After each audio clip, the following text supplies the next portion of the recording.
2 ಗಂಟೆಯಲ್ಲಿ ರಾತ್ರಿ ವೇಳೆ ಬಂದು ರೈತರ ಜಮೀನುಗಳಿಗೆ ನುಗ್ಗಿ ಅಲ್ಲಿರ್ತಕ್ಕಂಥ ಆಸ್ತಿ ಪಾಸ್ತಿಗಳನ್ನ ನಷ್ಟ ಮಾಡೋದರ ಜೊತೆಗೆ ಇಡೀ ಜೀವಕುಲಕ್ಕೆ ಅನ್ನ ಕೊಡುವಂತ ಅನ್ನವನ್ನ ಇವತ್ತು ಕಿತ್ತು ಮಣ್ಣು ಪಾಲು ಮಾಡಿದ್ದಾರೆ. ಇದರ ವಿರುದ್ಧ ಬೃಹತ್ ಹೋರಾಟಗಳನ್ನ ನಡೆಸಲಾಗಿದೆ ಈಗಾಗಲೇ. ಆದ್ರೆ ಪದೇ ಪದೇ ಈ ಅರಣ್ಯ ಇಲಾಖೆಯವರು ಹೋರಾಟ ಮಾಡಿದ ಸಂದರ್ಭದಲ್ಲಿ ಒಂದು 15 ದಿವಸ, 1 ತಿಂಗಳು, 2 ತಿಂಗಳು ಸುಮ್ಮನಾಗೋದು, ಆ ನಂತರ ಮತ್ತೊಂದು ಪ್ರದೇಶಕ್ಕೆ ಹೋಗಿ ರೈತರ ಮೇಲೆ ದಬ್ಬಾಳಿಕೆ ಮಾಡೋದು, ದೌರ್ಜನ್ಯ ಮಾಡೋ ಕೆಲಸ ನಿರಂತರವಾಗಿ ನಡೀತಾ ಇರುವಂತ ಸಂದರ್ಭದಲ್ಲಿ ಇವತ್ತು ಕೋಲಾರ ಜಿಲ್ಲೆಯ ಎಲ್ಲ ಜನಪರ ಸಂಘಟನೆಗಳು ಒಂದಾಗಿ ಭೂ ಸಂತ್ರಸ್ತರ ಹೋರಾಟ ಸಮಿತಿ ನೇತೃತ್ವದಲ್ಲಿ ಇವತ್ತು ಕರ್ನಾಟಕ ಪ್ರಾಂತ ರೈತ ಸಂಘದ ಸಹಯೋಗದೊಂದಿಗೆ ಈ ಹೋರಾಟವನ್ನು ಹಮ್ಮಿಕೊಂಡಿರ್ತಕ್ಕಂಥದ್ದು.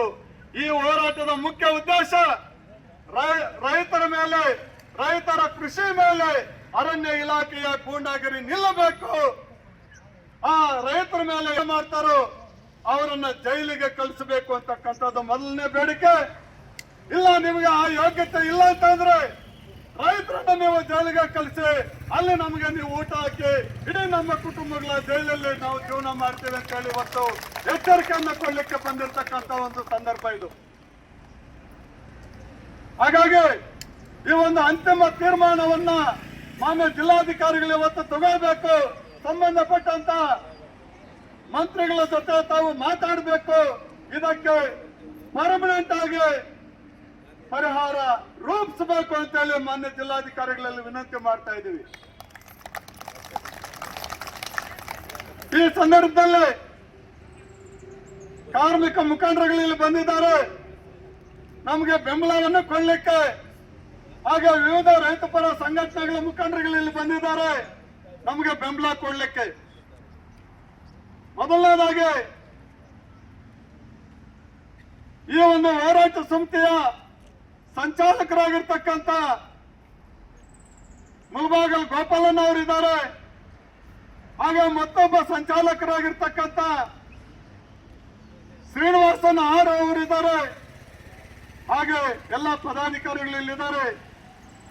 ಪ್ರಾಸ್ತಾವಿಕವಾಗಿ ಈ ಒಂದು ಹೋರಾಟದ ಉದ್ದೇಶವನ್ನ ಕುರಿತು ನಮ್ಮ ಆರ್ ಶ್ರೀನಿವಾಸನ್ ಅವರು 2 ಮಾತನ್ನ ಮಾತಾಡಬೇಕು. ಅವ್ರ ಮುಖಾಂತರ ಅನ್ನದಾತರೇ ಹಾಗೂ ಮಾಧ್ಯಮ ಮಿತ್ರರೇ ಹಾಗೂ ನಮ್ಮನ್ನೆಲ್ಲ ರಕ್ಷಣೆ ಮಾಡೋಕ್ಕೆ ಬಂದಿರತಕ್ಕಂಥ ರಕ್ಷಕರೇ, ಈ ಕೆಲಸ ನಮ್ಮ ಪೊಲೀಸ್ ಇಲಾಖೆ ನಮ್ಮ ಪಾಣಿ ನಮ್ಮ ಮುಟೇಶನ್ಗಳನ್ನು ನೋಡಿ ಅವರನ್ನ ಅವತ್ತೇನಾದರೂ ತಡೆದಿದ್ದಿದ್ರೆ ನಮ್ಮ ಜಮೀನುಗಳೆಲ್ಲ ಉಳ್ಕೊಳ್ತಾ ಇತ್ತು.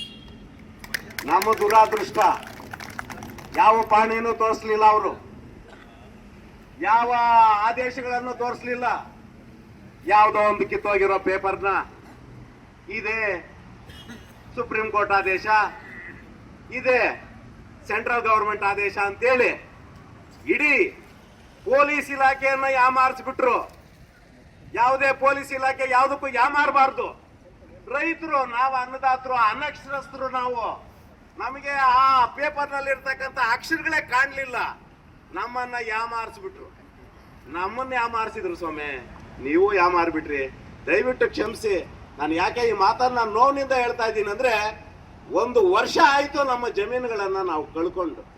ಅವ್ರು ಆರಾಮಾಗಿದ್ದಾರೆ. ಗುಣಿ ಹೊಡೆದ್ರು, JCBಗಳನ್ನೆಲ್ಲ ತಳ್ಳಿಬಿಟ್ರು, ಬಿಲ್ಗಳು ಮಾಡ್ಕೊಂಡ್ಬಿಟ್ರು, ದುಡ್ಡು ಮಾಡ್ಕೊಂಡು ಆರಾಮಾಗಿ ನೆಮ್ಮದಿಯಾಗಿದ್ದಾರೆ. ಹೋಗ್ರಿ ಕೋರ್ಟ್ಗೆ ಅಂತ ಹೇಳ್ತಾರೆ.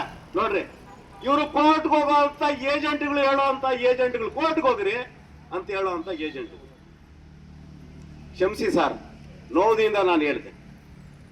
ಅನ್ನದಾತ್ರೆ, ಒಂದು ಫಾರೆಸ್ಟ್, ಇದು ಅರಣ್ಯ, ಇದು ಗೋಮಾಳ. ಏನ್ರಿ ನಿಮ್ದು ಕೆಲಸ ಅರಣ್ಯ ಇಲಾಖೆಯವರೇ? ನಿಮ್ಮ ಅರಣ್ಯ ಭೂಮಿಗೆ ಯಾರಾದ್ರೂ ಒಬ್ಬರಾದ್ರೂ ಬಂದಿದಾರ? ಯಾಕೆ ಬಂದಿಲ್ಲ ಅಂದ್ರೆ ನಿನ್ ಜಮೀನ್ ಯಾವ್ದಂತ ನಿನಗೆ ಗೊತ್ತಿಲ್ಲ. ಅರಣ್ಯ ಇಲಾಖೆಯವನಿಗೆ ನನ್ನ ಜಮೀನ್ ಎಷ್ಟಿದೆ ಅನ್ನೋದು ಗೊತ್ತಿಲ್ಲ. ನನಗೆ ನೋಟಿಸ್ ಕೊಡೋದಕ್ಕೆ ಮೊದಲು ನೀನು ಪೂರ್ವಭಾವಿಯಾಗಿ ನೀನು ತಯಾರು ಮಾಡ್ಕೊಂಡಿರೋದೇ ಗೊತ್ತಿಲ್ಲ.